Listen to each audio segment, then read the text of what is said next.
Now, a little bit to wrap up with Gibbs phase rule, better known as the Bee Gees phase rule, page 262.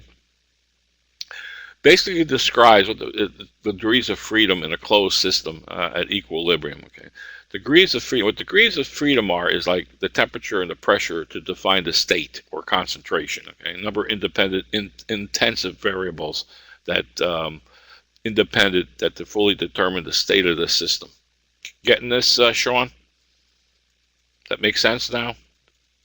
Okay, that's different than phases. Okay. Phases, solid, liquid, or gas. Okay, all right. And that's designated degrees of freedom. Okay, pressure, temperature, whatever, or concentration. Okay. Phases basically, solid, liquid, gas. That's denoted as P. Right. And then the chemical constituents. What that is, that's the number of distinct compounds or elements involved in the equations of the system. All right.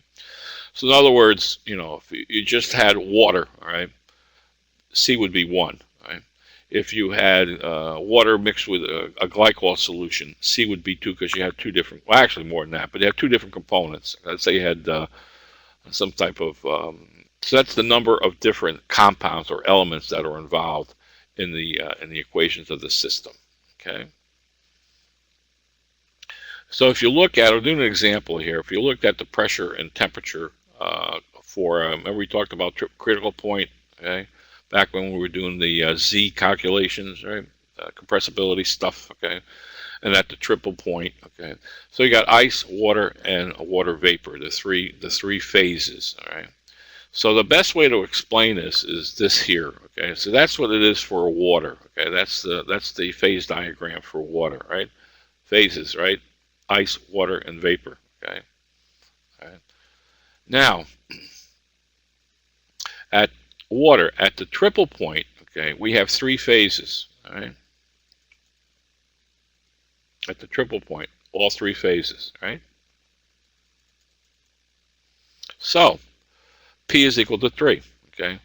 It's only water, it's only one component, right? It's just water, right? So P plus F, okay, is equal to C plus 2. That's the Gibbs phase rule. David, in case we don't have a law here, we have a rule. So we have rules and laws, David. I guess I never really looked at it from that perspective. So you really got my thing on that. But anyway, so for water, so F is there's no degrees of freedom. Okay, it's not like a kingdom. All right. So what does that mean? You don't have to, they're already defined. The triple points are already defined. That's what that means. Right? So if you look at the triple point, if you look at the liquid solid curve, all right,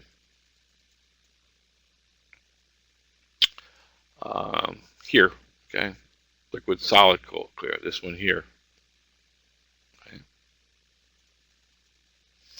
What that is saying here now, all right, that P is equal to 2, okay, liquid and solids, all right. So you go back to the Gibbs phase rule equation, all right?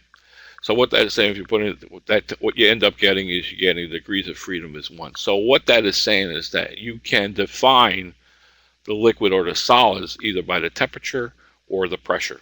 Okay, it can be changed. Only one variable.